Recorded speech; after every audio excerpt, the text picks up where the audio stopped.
AITA for not wanting to forgive my parents who used to be amazing. Because of one mistake they made in the past? If I told you about my family a few years back, I'd have called them perfect. Maybe even ideal. You know, the kind of family where parents show up for every recital, help with homework, and make sure you have everything you need. That's who my parents were, or at least, who I thought they were. I grew up thinking they were as close to perfect as parents could get. Always supportive, attentive, always there for me and my siblings. They raised us to believe we could rely on them no matter what. And I believed it with every fiber of my being.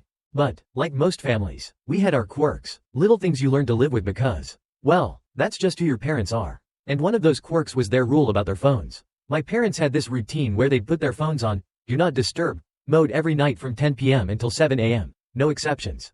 It was their way of ensuring a full night's sleep, protecting their downtime, a sacred block of hours they set aside just for themselves. They'd told us about it early on, making sure we knew that during those hours, they wouldn't be reachable. They valued their peace, and in a way, I respected that. I understood the need to unplug, to have uninterrupted time for yourself. At first, it was no big deal. I mean, what's so urgent that it can't wait until morning, right? As kids, we took it as one of those adult things we didn't fully understand. Even when I hit my teens and started staying out later, I never questioned it. It was just the way things were in our family. My parents were off every night after 10. And you didn't call them unless it was a serious emergency. They even joked about it sometimes, saying that, once we became adults, we'd appreciate the importance of good sleep and boundaries too. Back then, it was all lighthearted, like some kind of family rule that we'd laugh about, even if it was a little annoying. And maybe that's why it still stings. Why I can't just let it go. Because my parents weren't absent, they weren't neglectful in the traditional sense. They were, in every other way, attentive, involved, the kind of parents who seemed to get it right. And that's why it's so hard to reconcile that image with the night everything changed.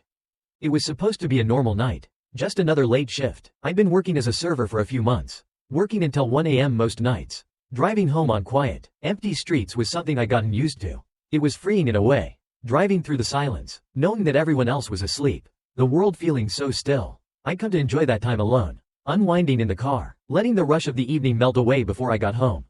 But that night was different. 1 minute, I was thinking about the tips I'd made. Planning what I'd do on my day off. And the next, it was chaos. Headlights coming at me too fast. The deafening crunch of metal. The slam of something hard against my chest. And then, nothing. A strange, numbing silence. I don't remember much in those first moments.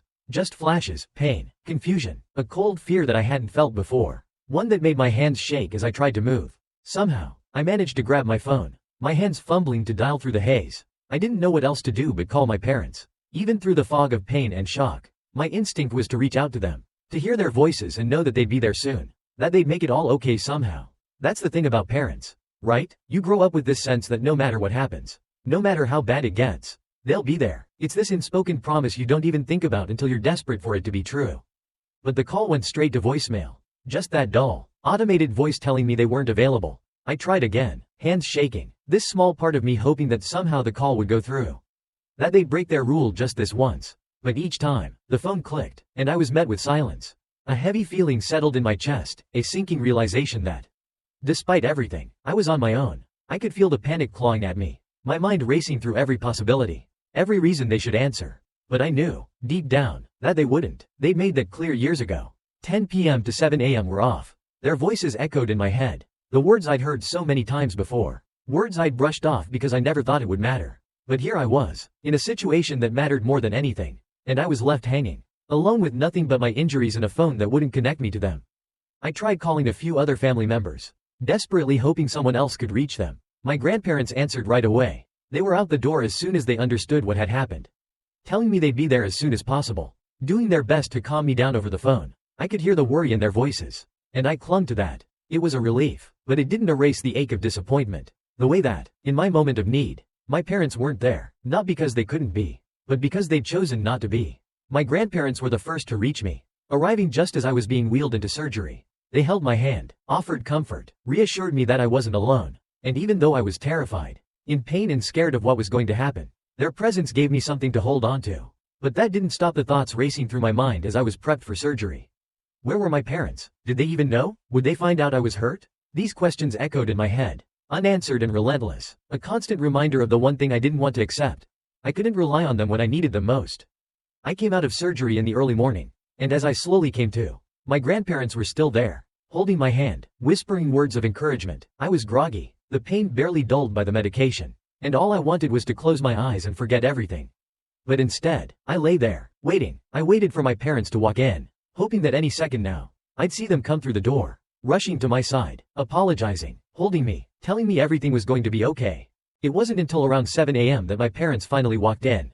Looking shaken, their faces pale as they rushed to my bedside. They hugged me, kept saying how sorry they were, how scared they'd been, but by then, I was exhausted, physically and emotionally drained. I nodded, let them hold my hand, went through the motions of comfort, but something inside me felt broken. The words, "we're sorry," bounced around in my head, hollow and meaningless. It was like a bad dream. This twisted version of reality where everything looked normal, but something crucial was missing.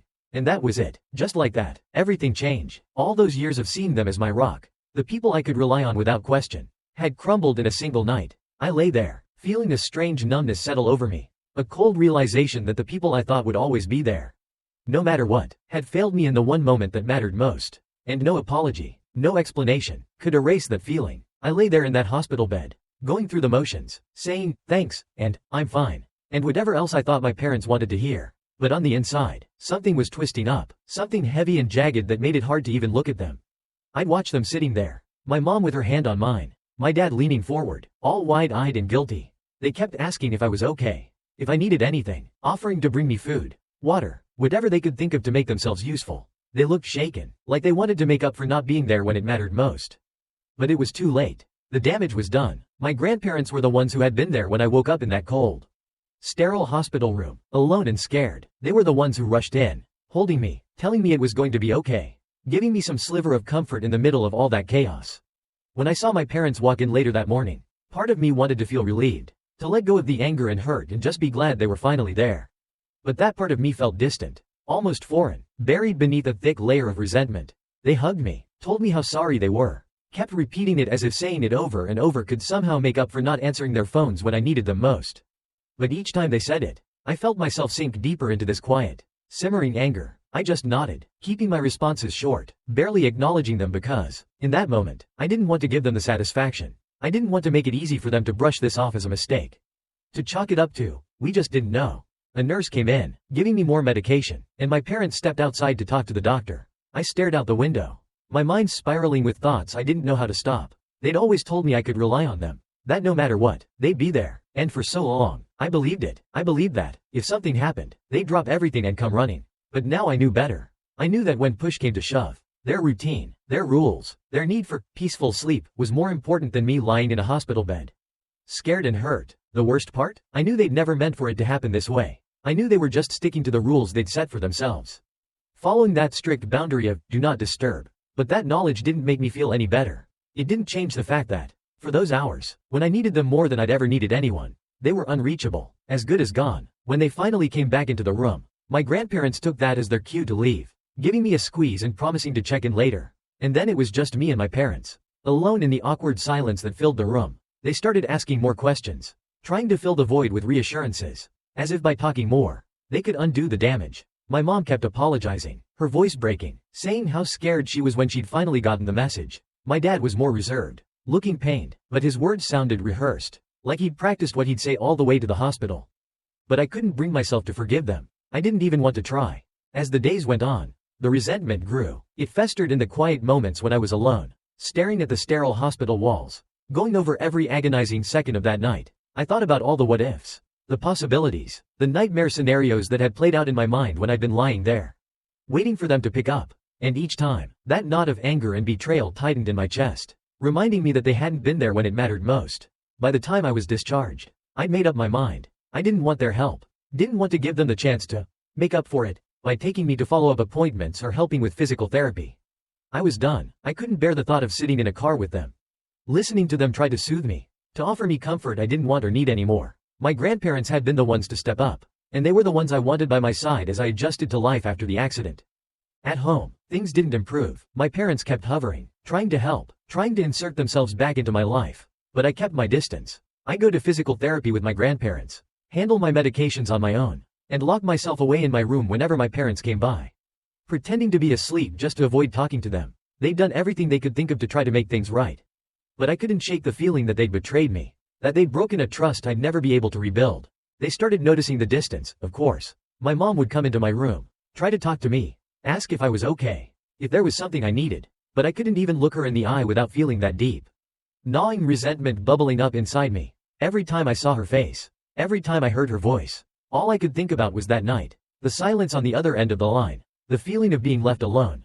One day, my dad pulled me aside, his face serious, and told me they were sorry. Again, he told me they'd made a huge mistake, that they hadn't realized how much their rule had hurt me, that they'd do anything to make it right. But his words felt empty. They'd already said all of this, already tried to apologize 1,000 different ways, and none of it had mattered. Nothing they could say would take away the hurt I'd felt, the sense of abandonment that had settled so deeply inside me. And as much as they tried to bridge the gap, to close the distance between us, I couldn't let them. I didn't want to. Part of me felt like keeping that distance was the only way to protect myself, to make sure I'd never have to feel that kind of disappointment again.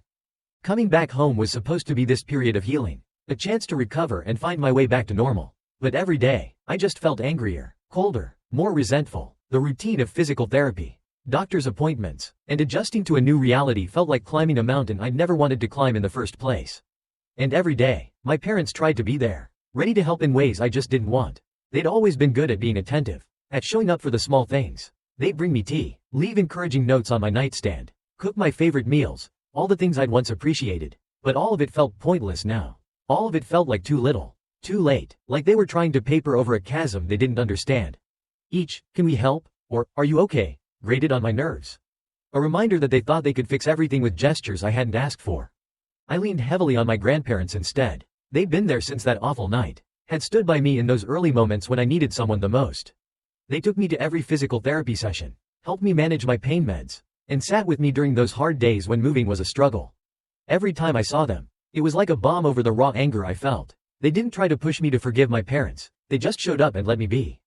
But that didn't mean they didn't notice. It didn't mean they weren't concerned. My grandparents, especially my grandmother, tried to gently bring it up from time to time, suggesting that maybe, eventually, I could find it in my heart to forgive. They didn't mean for this to happen, she'd say softly, as if the very idea might shatter me. They're only human, dear. But I didn't want to hear it. I didn't want to make excuses for them or pretend that what happened wasn't a huge deal. They'd chosen their rules over me, and I couldn't just shrug that off. Meanwhile, my parents grew increasingly frustrated, sensing the wall I was building around myself but not knowing how to break it down.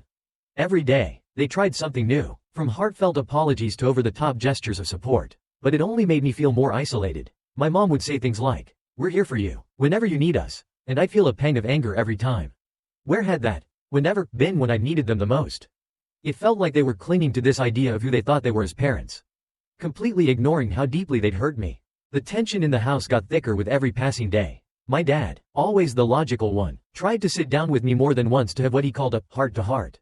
He'd pull up a chair and look at me with this pained expression, like he was trying to reach out, trying to bridge the gap. He'd go on about how sorry they were, how much they'd regretted that night, and how they'd do anything to make it up to me. But all I felt was irritation. Each time he brought it up, it felt like he was trying to nudge me into letting go of something I wasn't ready to release. And with every attempt they made, I pulled further away. It wasn't even intentional, it was more like a reflex. My way of holding onto the pain, protecting myself from being hurt like that again. I didn't want to open myself up to them, didn't want to let them back into the part of my life that was already so fragile. So, I shut them out, retreating to the safe harbor my grandparents provided, letting them be my rock while I kept my parents at arm's length. My parents noticed, of course. They started watching me with this sad, defeated look that only made me angrier. They'd try to get involved with my recovery, offering to take me to therapy or pick up my prescriptions. But I'd refuse every time, telling them I had it covered. And I did. I'd become self-sufficient out of necessity, relying on the support I actually trusted. It felt like my independence was all I had left, the one thing they couldn't control or take from me. Over time, I started avoiding them altogether. I'd spend most of my day out of the house or tucked away in my room, making sure I didn't cross paths with them unless it was unavoidable. If they tried to talk to me, I'd give short, clipped answers, keeping everything as distant and impersonal as possible. I wasn't interested in their apologies or their guilt. I just wanted space. But that didn't stop them from trying. They'd leave notes on my door, notes I didn't bother reading, or text me long messages about how much they loved me and how they'd do anything to make things right. I knew they were trying to reach me, trying to find a way back in, but I didn't want to give them that satisfaction. I didn't want them to feel like they could say the right words and undo the hurt. The breaking point came one afternoon when my dad tried one last time to get through to me. I was sitting in the living room, scrolling through my phone, trying to ignore the world. When he sat down across from me, he started with the usual, telling me they'd do anything, that they were there for me, no matter what. But then he said something that cut through everything else. "We're only human," he said, his voice barely above a whisper. "We made a mistake, and we know we let you down. But we're doing everything we can to make sure it never happens again." I looked up at him, and for a moment, I felt this flash of empathy. This brief understanding that maybe he was just as lost in this as I was. But just as quickly as it came, it disappeared, replaced by the anger that had been festering since that night. Because "we're only human" felt like such a weak excuse. A flimsy justification for a hurt that ran so deep it couldn't be smoothed over with words. I stood up, looking him in the eye, and all I could say was, "It's too late," and with that, I walked out of the room, leaving him sitting there, a look of defeat on his face that should have made me feel something. But all I felt was numbness. From that moment on, I stopped even trying to pretend. I knew that as long as I stayed under their roof, things would never change. They'd keep trying to reach out, keep trying to fix things, and I'd keep pushing them away, unable to let go of the hurt, unwilling to let them back in. It was a vicious cycle, and the only way out, I realized, was to leave. So, I started planning my move, preparing to put real distance between us, to finally break free from the weight of their apologies and the anger I couldn't shake. I knew it would break them, that my decision to leave would hurt them in ways they couldn't ignore. But at that point, it felt like the only choice I had left. They might see it as me being unforgiving, as holding onto a grudge, but for me, it was about survival. It was about protecting myself from a hurt that had already taken so much. Once I'd made the decision to move out, I felt this strange sense of calm, like I was finally taking control of something that had been controlling me for so long. I started planning quietly, making a mental list of everything I'd need, calculating the costs, figuring out how I'd make it work with my limited income, with my disabilities. Finding a job that accommodated my needs had been tough, but I'd managed to land something that paid enough for me to scrape by. It wouldn't be easy, but the idea of living on my own, of having real distance from my parents, felt like the first step toward peace. When I told my grandparents, they were supportive, as they always had been, but I could see the worry in their eyes. My grandmother sat me down and asked if I thought it through, if I was sure this was the right decision. She said she understood why I felt the way I did but hoped that one day I'd find it in my heart to forgive my parents. "They've done everything they can to make things right," she said softly, her hand on mine, "and they're only human." The words echoed what my dad had said that day, but coming from her, they felt different, less like an excuse and more like a gentle reminder that maybe someday, forgiveness could be part of my journey. But I wasn't there yet. I couldn't just let go, couldn't pretend that the hurt had magically healed. I was grateful for my grandparents' support, but I had to set boundaries for myself. I told them I'd made up my mind, and they didn't press further, understanding that this was something I needed to do. They even offered to help me get settled, insisting on buying a few basics for my new place. Things I hadn't thought about like dishes, towels, and cleaning supplies. Their support made it possible, and knowing they were behind me meant everything. When I finally told my parents, it was like dropping a bomb. I expected them to be shocked, maybe a little sad, but their reaction went beyond anything I could have prepared for. My mom started crying the moment I told her, asking why I felt I had to leave, why I couldn't just let them make it up to me. She begged me to stay, to let them keep helping, promising that they'd do anything I needed. My dad, usually so composed, looked stricken, as if he couldn't quite process what I was saying. He kept asking if there was something specific they'd done wrong, as if the whole thing could be solved by a few words or a single action. But it wasn't about one specific thing. It was about the whole experience. The trust that had been shattered, the hurt that had settled so deeply inside me. I told them as much, trying to keep my voice steady, to avoid saying anything I'd regret. "I just need space," I said. "I can't keep living here, pretending like everything's okay when it's not." They tried to argue, tried to say that staying together would help us heal as a family. But I couldn't listen anymore. I'd made up my mind, and nothing they could say would change that. In the days leading up to the move, they kept trying to get involved, offering to help with boxes or drive me over to the new place. But I refused every offer. I didn't want them to feel like they had a hand in my decision. Didn't want to give them a foothold in this new chapter I was trying to create for myself. This move was for me, a step toward healing, and I needed to do it on my terms. On moving day, my grandparents showed up bright and early with coffee and pastries, helping me load everything into their car. My parents watched from the doorway, my mom looking like she was on the verge of tears, my dad standing stiffly beside her, his face drawn and tired. I avoided looking directly at them, focusing on getting everything loaded, keeping my mind busy with the details so I wouldn't have to confront the emotions bubbling up inside me. They didn't try to stop me, though, and for that, I was grateful. As we drove away, I didn't look back. I just focused on the road ahead, on the small, strange thrill of finally being free. Settling into my own space was a mix of excitement and loneliness. The apartment was small and plain, with bare walls and furniture that had seen better days. But it was mine. I spent the first few days just unpacking and arranging things, figuring out how to live on my own in a way I never had before.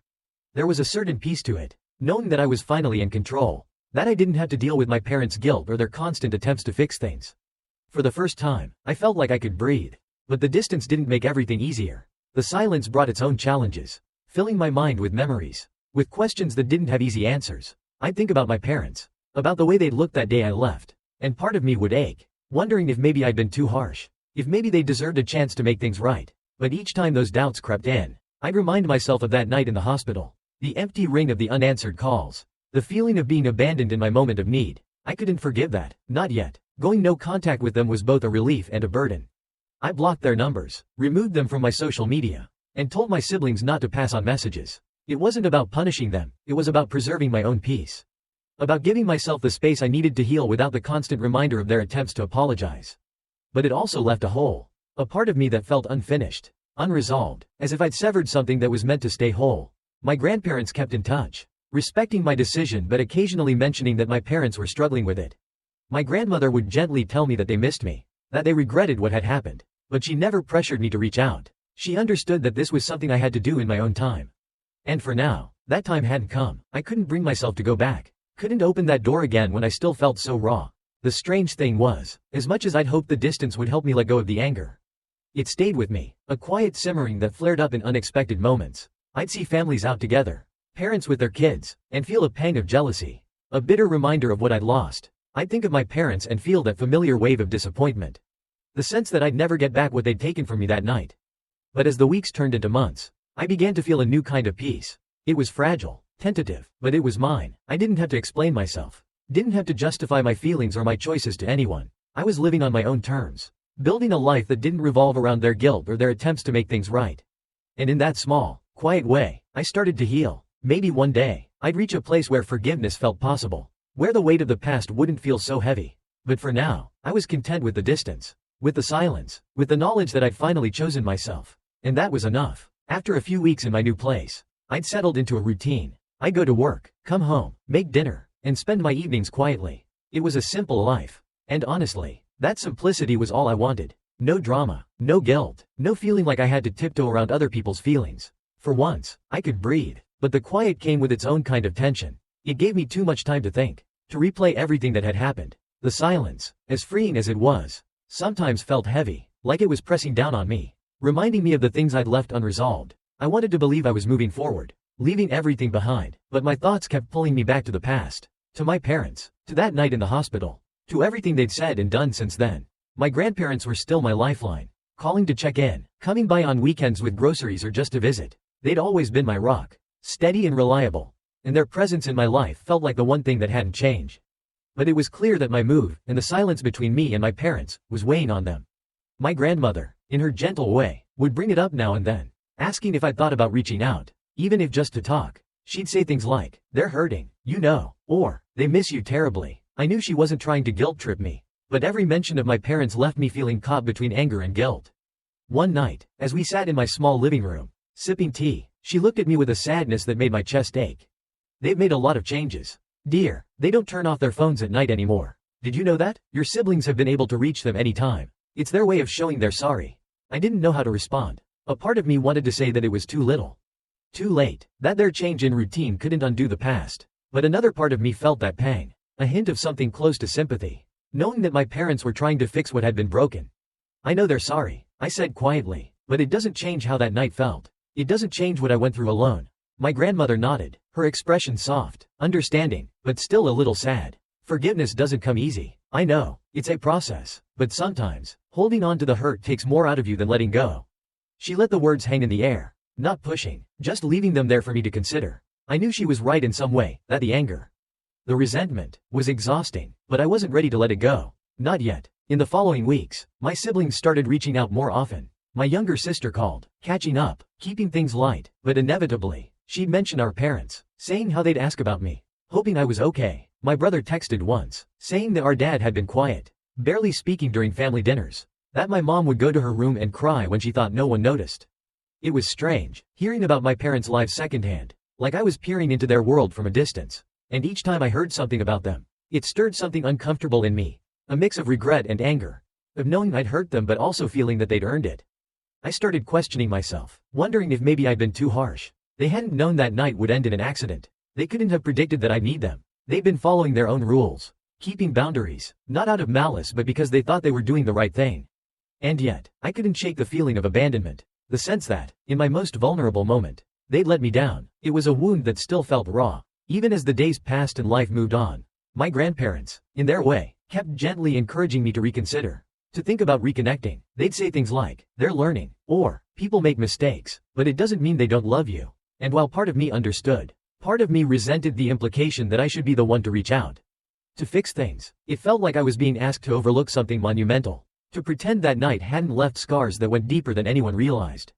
And yet, in those quiet moments, sitting alone in my apartment, I'd feel that nagging sense of incompleteness, like something essential was missing. I'd picture my parents at home, wondering if they were waiting for a call that wouldn't come, if they were holding on to the hope that I'd change my mind. And I'd wonder, was my silence hurting me as much as it was hurting them? But every time I considered picking up the phone, reaching out, I'd remember the cold emptiness of that hospital room, the hours spent waiting, hoping they'd come, the sense of betrayal when they didn't. I'd remind myself that I was doing this for my own peace, that I didn't owe them anything. They'd made their choices, and I'd made mine. And even as my family tried to bridge the gap, tried to bring me back into their lives, I held firm to my decision, telling myself that this was what I needed. Still, the doubts lingered. Every call from my grandparents, every text from my siblings felt like a reminder that maybe, in my attempt to protect myself, I'd gone too far. Maybe, by holding on to my pain, I was keeping myself from truly healing. But the thought of forgiveness, of reopening that door, felt overwhelming, like a weight I wasn't ready to carry. I knew I couldn't go back to the way things were, couldn't undo the hurt, but maybe, one day, I could find a middle ground, a way to keep my peace without shutting them out completely. For now, though, I chose the distance, telling myself it was necessary, that the space was giving me room to breathe, and maybe, in time, I'd be ready to face them again, to confront the pain and anger that still simmered beneath the surface. But for now, I held on to the silence, letting it wrap around me, a shield against the memories I wasn't ready to confront. And in that silence, I searched for the strength to heal on my own terms, one day at a time. As the months went by, I settled deeper into my new life, but the silence I'd chosen never really settled inside me. On the surface, I was moving forward, managing my job, handling my recovery, making my apartment feel more like home. I told myself that leaving, going no contact with my parents, was what I needed to heal, to finally have control over my life. And yet, there was this weight that wouldn't lift, this persistent ache reminding me that not everything had healed. I spent so many evenings alone in that small apartment, sipping tea or watching some mindless show, and my mind would drift back. I'd think about my parents, the way they'd looked that day I left, the emptiness in their eyes. I'd think about my dad's quiet, "We're only human," and I'd feel torn between anger and a strange, unsettling sympathy. In their own way, they tried to reach me, tried to be there after everything went wrong, and maybe, in their own flawed way, they believed they were doing their best. My grandparents continued to visit, each time with that same gentle encouragement, never pressing but always hopeful. My grandmother would sit across from me, watching as I stirred my tea, and she'd say things like, "They've changed, you know, they keep their phones on all night now." Just in case, she'd tell me how my parents were trying, how they were hurting, and I'd feel that old pang of guilt mixed with the anger that had kept me going for so long. It was a strange place to be, caught between the past and the future, wanting to let go but feeling tied to the hurt that had shaped so much of my life since the accident. I'd spent so long protecting myself, building walls to keep them out. And yet here I was, feeling as if those same walls were keeping me trapped. One night, as I lay in bed, staring up at the ceiling, I started wondering if holding onto my anger was keeping me from something greater. Something that looked a lot like peace. I'd always thought that holding onto my hurt meant holding onto my independence, my freedom. But maybe, just maybe, forgiving them wasn't about letting them off the hook. Maybe it was about letting myself breathe again. Forgiveness, I realized, didn't have to mean going back to the way things were. It didn't mean forgetting what had happened or pretending that night hadn't changed me. It could simply mean letting go of the anger that had been weighing me down, the resentment that had taken root so deeply in my heart. And maybe, if I let go of those feelings, I could finally make room for something new, something softer, something that didn't hurt so much. As I thought about all of this, I wondered what forgiveness would even look like. Would it mean reaching out, calling them, letting them back in, or could it be something quieter, something private, a decision I made for myself without anyone else's involvement? The idea was both terrifying and liberating. This notion that maybe forgiveness was a gift I could give myself without having to sacrifice my boundaries. My grandparents had always told me that forgiveness was a process, not something that happened all at once. I hadn't understood that before, hadn't wanted to understand, but now, sitting in the quiet of my apartment, I felt like I was finally beginning to see what they meant. I didn't have to make a grand gesture or jump back into my parents' lives. I could start small, taking one step at a time, finding my own way forward without letting go of everything I'd worked so hard to build. So I decided to make a change. Not for them, but for me. I wouldn't call them, wouldn't open the door to a full reconciliation. But I'd begin to let go of the anger. Bit by bit, I'd stop carrying the weight of that night. Stop reliving the hurt every time I thought about them. Maybe I'd even start by telling my grandparents that I was open to hearing more. That I didn't want to live my life defined by a single mistake. No matter how deeply it had cut me. Over time, I'd find my own way to forgive, to move on, to build a life that wasn't tethered to the past. And maybe one day, when I was ready, I'd reach out. I'd tell my parents that I understood. That I'd let go of the anger. That I'd found a way to forgive, not because they deserved it, but because I did. In the end, forgiveness wasn't about them at all. It was about choosing to release myself from a story that had held me back. From a pain that had kept me bound for too long. It was about stepping into a future where I could find peace. Where I could let myself heal fully. Where I could finally be free. And as I drifted off to sleep that night, I felt a lightness, a sense that maybe, just maybe, I was finally on the path to something better. Something that looked a lot like peace. AITA for suing my elderly neighbor after finding out he secretly put a camera in my bathroom? For years, John and Nancy were the kind of neighbors you dream about having. They moved in a few months after I bought my house. And from the very beginning, they were like family. You know the kind, always there to wave from the driveway. Ready to bring over cookies at Christmas. The kind of people who would water your plants if you went on vacation. They were warm, generous, and, honestly, a little like the grandparents I never had. They'd tell me stories about their lives. About all the places they'd been. How they'd been married since they were just out of high school. I'd bring them leftovers or run to the store for them when they weren't feeling well. We had a sweet, simple friendship built on kindness. On little gestures that made them feel like extended family. So, when John started having some health issues last year, it felt like the most natural thing in the world to help him out however I could. I gave them a spare key, partly in case of emergencies, partly because I wanted them to know they could trust me just as much as I trusted them. Living alone, I liked knowing that someone nearby had access if something ever went wrong. John and Nancy didn't have family close by, and I figured it might give them peace of mind too. It was the kind of arrangement that just made sense, neighbors looking out for each other. Everything was normal, almost routine. They'd borrow the occasional item, pop over for a chat. If I was out of town, they'd bring in my mail. And honestly, I'd never even thought twice about it. They were always so grateful, always so careful to let me know how much they appreciated it. It felt good knowing I was helping people who really needed it. I didn't have a single reason to question them or think there could ever be anything but pure kindness in their actions. Looking back, I can see how deeply I trusted them. I'd always felt safe, comfortable, secure in my own home. I never locked the bathroom door if I was home alone. Never worried about someone invading my privacy. Why would I? I lived alone, and I trusted the only two people who had access to my place. John and Nancy were the kind of people who made you feel that the world wasn't so bad. That you could still count on the kindness of strangers who'd become friends. So, when I think about what happened, about how everything came crashing down with one tiny discovery, it's like watching my life from the outside. A twist I never saw coming. It started as an ordinary Saturday morning. The kind of day where you put on some music, make a cup of coffee, and finally tackle all those little cleaning projects you've been putting off. That day, I decided to deep clean the bathroom, scrubbing every tile and corner, getting into all the nooks and crannies I'd usually ignore. The place had needed a good scrubbing for a while, and I figured I'd finally go all in, give it the attention it deserved. I was wiping down the vent near the floor, feeling pretty accomplished, when something strange caught my eye, a little dark dot, no bigger than a dime, tucked just behind the vent. At first, I thought it was a bug or maybe a piece of debris that had somehow gotten stuck. But when I reached to brush it out, it didn't move. It was something solid, something lodged there like it had been placed intentionally. My curiosity got the best of me, and I grabbed a flashlight to get a better look. The second the light hit that tiny object, my stomach dropped. I couldn't fully see what it was, but the little device had a lens. A lens. I remember thinking that I must be seeing things wrong, that it couldn't be what I thought it was. Cameras don't just show up in your bathroom vents, right? This was my home, my safe space, the one place where I could be entirely alone. The idea of a camera hidden in here, recording God knows what, it felt like the room was spinning. Like the walls were closing in on me. I yanked it out of the vent, my heart pounding. The thing was tiny, barely noticeable, but it was a camera. There was no mistaking it. It was perfectly hidden, nestled into the vent like it belonged there. My brain was racing, trying to make sense of it. Who could have done this? When? Why? A sick feeling settled into my gut as I started to realize that the only people who even had access to my house were John and Nancy. But even thinking that made me feel crazy. John and Nancy? The sweet elderly neighbors who I'd trusted so completely. Who'd been nothing but kind and helpful. It was impossible. It had to be. I kept telling myself that it couldn't be them.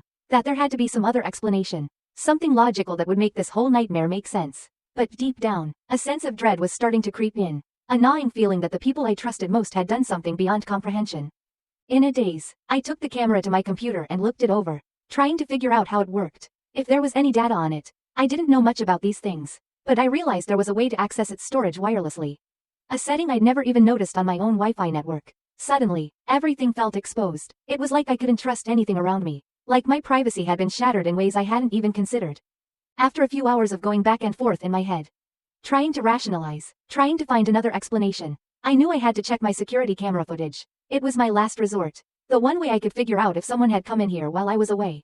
I opened my security app, heart pounding so loud I could feel it in my ears, and started scrolling through the footage from the last few weeks, looking for anything unusual, and there it was, clear as day, John, coming into my house on multiple occasions. Every time I wasn't home, I watched, stunned, as he moved through my space like it was nothing, going straight to the bathroom. I could hardly breathe. Seeing him on the footage felt surreal, like watching a stranger break into my home. But this wasn't a stranger, this was John. My neighbor, my friend, the man I'd trusted so fully, so completely, had invaded my life in ways I couldn't even wrap my head around. As I watched him enter my bathroom, check the vent, and then leave, a feeling of pure betrayal washed over me. I'd opened my home to him, trusted him with my safety, and he'd violated that in the worst possible way. The weight of it was crushing. My mind kept replaying the same thoughts, cycling through anger, shock, and a growing sense of helplessness. How could someone do this? Why would he? And how long had it been going on without me knowing? I didn't sleep that night. I stayed up, staring at the footage, replaying it over and over, each time feeling more and more like my whole world had been turned upside down. After watching that footage, after seeing John walking through my house like he owned the place, going right into my bathroom, my private space, it was like something inside me just cracked. I felt sick, betrayed, and angrier than I've ever felt in my life. It was so surreal, seeing this kind, grandfatherly man on the screen doing something so twisted, so unbelievably invasive. I wanted to scream, to cry, to rip out every trace of him from my life. But I knew I couldn't keep this bottled up, and I knew I had to confront him. The next morning, I steeled myself, trying to figure out what I'd say, how I'd keep myself from just exploding in rage the second I saw his face. I walked over to his house, barely able to keep my composure. My hands were shaking so badly I could barely knock on the door. Nancy answered, smiling in her sweet way like nothing was wrong, and for a second, I felt that pang of guilt, like maybe I shouldn't be doing this, like maybe there was some way this could still make sense. But then I saw John step into the room, and all that guilt vanished. The second he saw me, I swear there was a flicker in his eyes, something almost defensive. He looked caught, like he knew why I was there before I even opened my mouth. I didn't bother with pleasantries. I just told him that I'd found the camera, that I knew he'd been coming into my house, that I had it all on my security footage. He didn't even try to deny it. Instead, he just shrugged, like I'd caught him doing something as harmless as borrowing sugar. I was curious, he said, his tone so nonchalant it made my blood boil. Curious, that was his explanation? As if that one word could somehow justify everything he'd done. Every layer of betrayal, every invasion of my privacy. I couldn't believe it. I couldn't believe he was standing there, looking me in the eye, and acting like he'd done nothing wrong. He said it with this twisted sense of calm, as if he genuinely couldn't understand why I was so upset. Nancy was standing beside him, and when she heard him admit to it, she went pale. I'll never forget the look on her face. It was like her whole world was crumbling right in front of her. She kept stammering, saying things like, "You did what? And, John, tell me this isn't true." But he didn't say anything to her. He just kept looking at me, his face blank, like he was annoyed that I'd even brought it up. Then Nancy looked at me, her eyes wide with horror and confusion, and I could see her trying to piece it together, trying to understand how the man she'd been married to for 50 years could do something like this. She looked shattered, like this was some terrible dream she couldn't wake up from. I didn't know, she kept saying. I didn't know he was doing this. And I believed her. She seemed just as blindsided as I was, just as horrified. And then John muttered something under his breath about how it wasn't that big of a deal.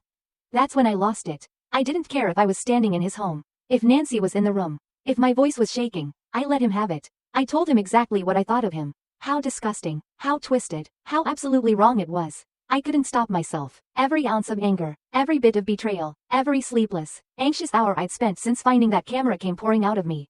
He just stood there, taking it, barely reacting, like he was watching a television show and not listening to someone whose life he'd turned upside down. Nancy was sobbing by the time I finished, covering her mouth, looking at him like he was a stranger. She kept saying she had no idea, that she didn't know how she could stay with him after this. She even mentioned divorce, her voice shaking as she said it. She looked so defeated, so broken, and I felt a flicker of pity for her, knowing that she was collateral damage in something she'd had no part in.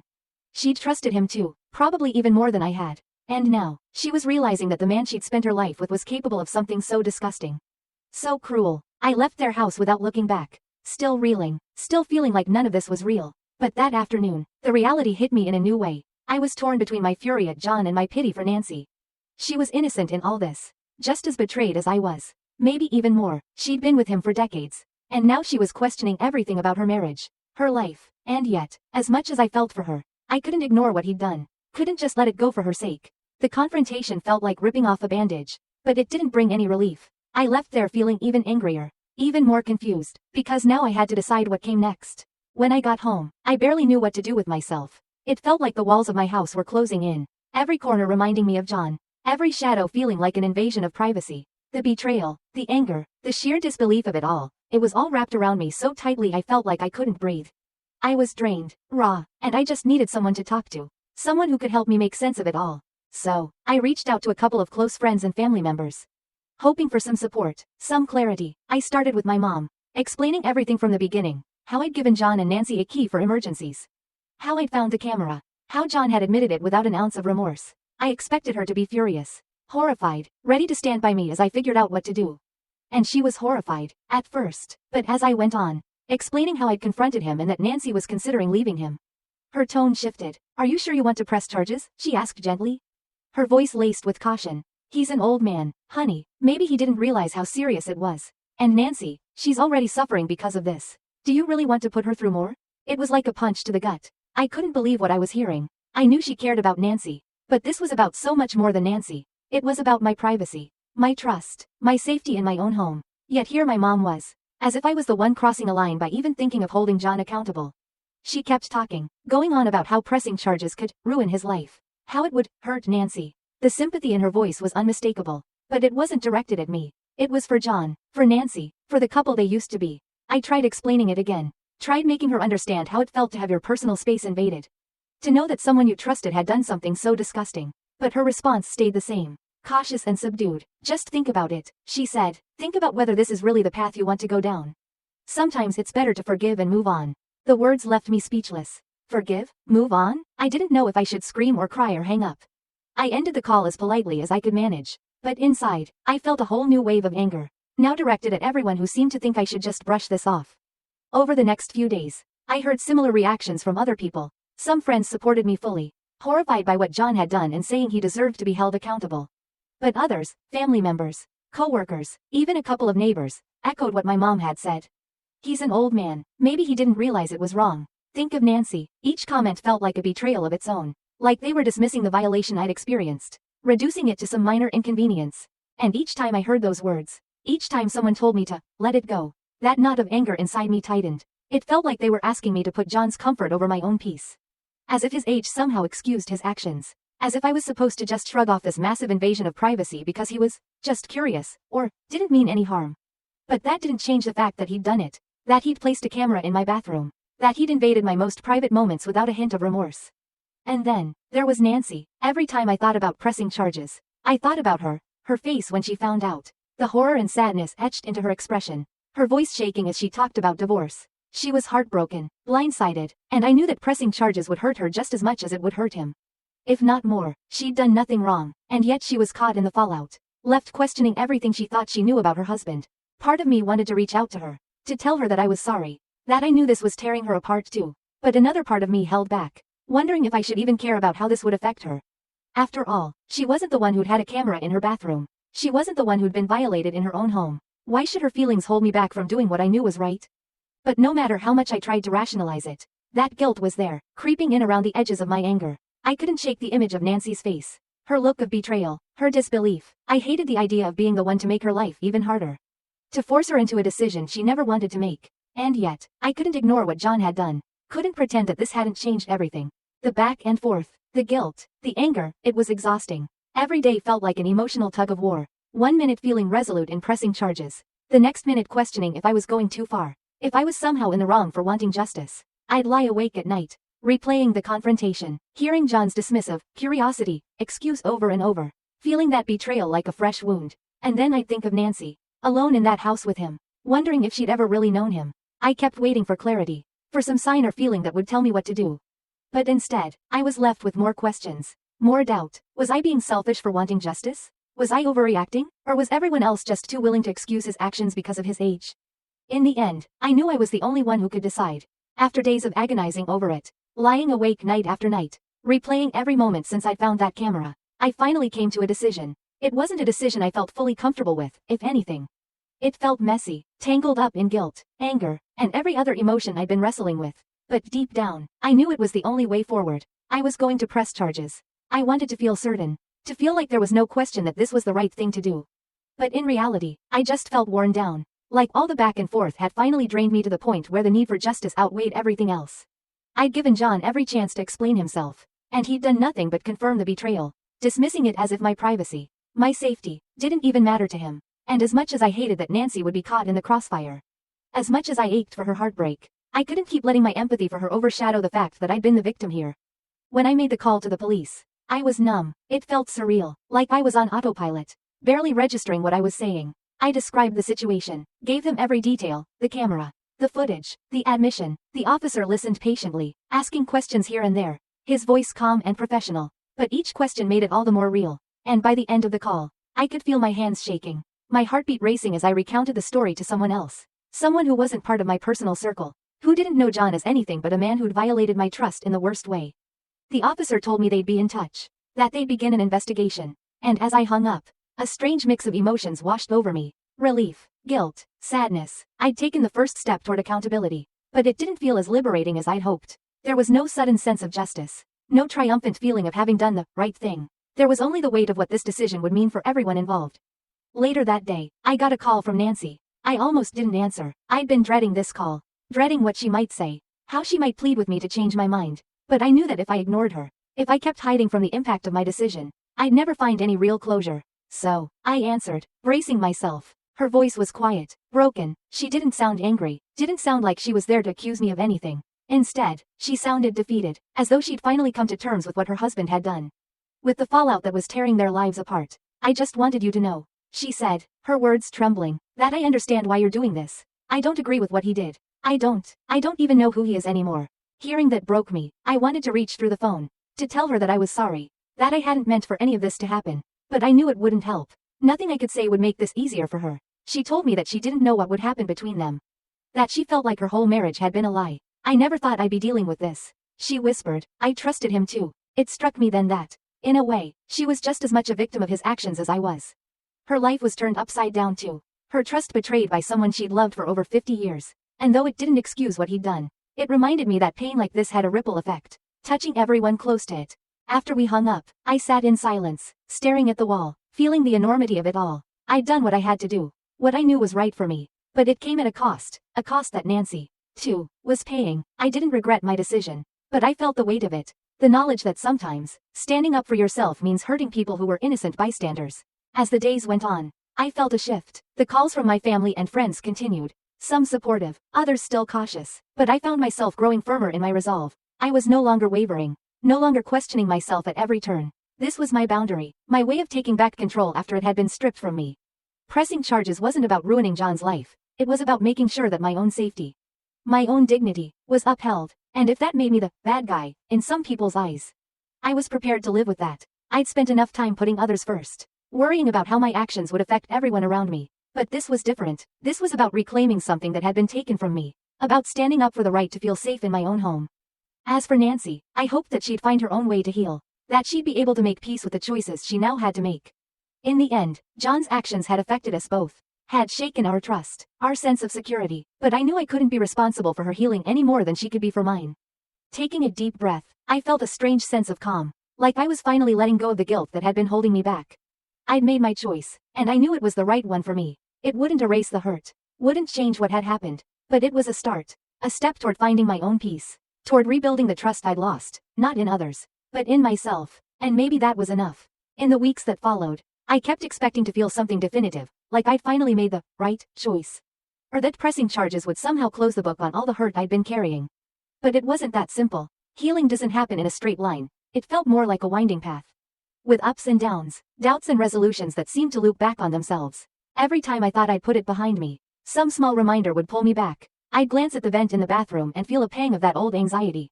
Or I'd see a text from a friend, checking in to see how I was holding up, and the mix of emotions would flood back. The world felt both heavier and lighter, like I'd finally lifted the weight of indecision off my shoulders but was still learning how to carry the consequences. But through it all, I noticed a shift in myself. Instead of second-guessing my decision, I began to feel something new, pride. Not pride in a grand, triumphant sense, but a quiet satisfaction. I'd done what I thought was right. Even when it was hard. Even when people told me I should reconsider. Even when I could have taken an easier way out. I'd chosen to honor my own boundaries. To stand up for my sense of safety and dignity. And that realization gave me a strength I hadn't felt in a long time. Nancy and I didn't speak again. But I thought of her often. I wondered how she was coping. What choices she'd make now that her world had been torn apart too. Part of me felt a lingering guilt for what pressing charges meant for her life. But another part understood that her healing, her decisions, were beyond my control. She and I had both been caught in the wake of John's actions. Both forced to navigate a trust that had been broken. She had to find her own way forward, just as I was finding mine. And my friends and family? Their reactions were still mixed. Some of them standing by me, others urging me, even now, to reconsider, to find a way to forgive and move on. But as those calls and messages came in, I found myself less affected by their words. It was like I'd finally stepped into my own sense of clarity. My own peace. I didn't need their approval. I didn't need them to understand the weight of what John had done or why it was so important for me to hold him accountable. This was my boundary, my line in the sand, and I'd come to accept that not everyone would see it the way I did. There were days, of course, when I questioned myself, when the guilt crept back in, when I wondered if I'd made the right choice or if it would have been better to let it go. But each time those doubts surfaced, I reminded myself of the moment I'd found that camera. The shock, the fear, the realization that my privacy had been violated by someone I trusted. That moment was a wound that couldn't just be brushed off or dismissed.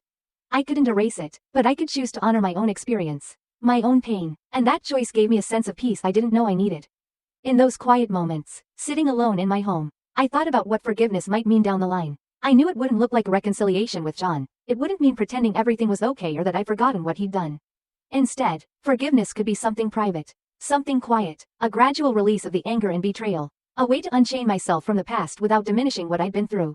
Forgiveness, I realized, didn't have to mean letting go of my boundaries. It could mean simply letting go of the hurt, piece by piece, in my own time. As the weeks turned into months, I found myself thinking less and less about the incident, less and less about the pain. My sense of safety returned. My home began to feel like my own again, and I started to breathe a little easier. I hadn't fixed everything overnight, I hadn't erased the hurt, but I'd reclaimed something I thought was lost, my own strength. My own resolve, my right to feel safe and respected.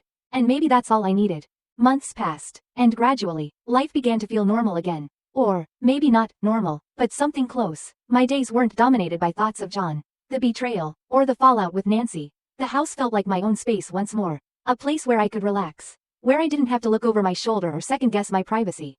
The memories lingered, but they felt softer, like faded scars from a wound that had finally started to heal. Looking back, it was strange how one decision, pressing charges, could change so much about the way I saw myself. I'd always thought of myself as someone who was flexible, forgiving, the kind of person who would look for the best in others even when things got messy. And yet, when it came to this, to something that touched on my most private, vulnerable self, I'd found a boundary I hadn't even known I had. Standing up for myself had brought something out in me that I hadn't expected.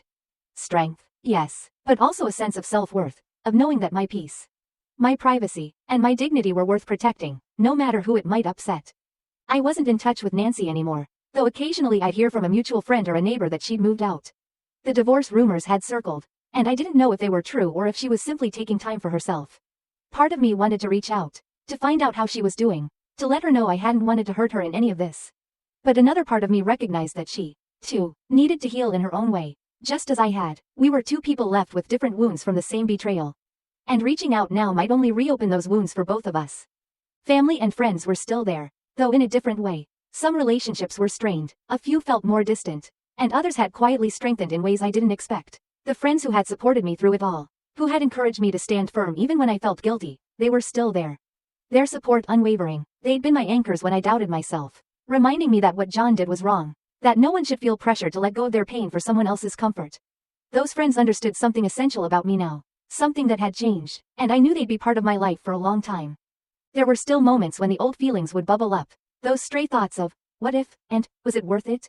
But each time, I'd remind myself that the choice I'd made wasn't about winning or losing, about right or wrong in some grand sense. It had been about setting a boundary, about affirming to myself that I deserved to feel safe, respected, and in control of my own life. And in that, I found a kind of closure I hadn't expected. It wasn't a perfect, neatly wrapped ending, but it was enough. Forgiveness, I'd realized, didn't mean absolving John or pretending that nothing had happened. It meant letting go of the power those memories held over me.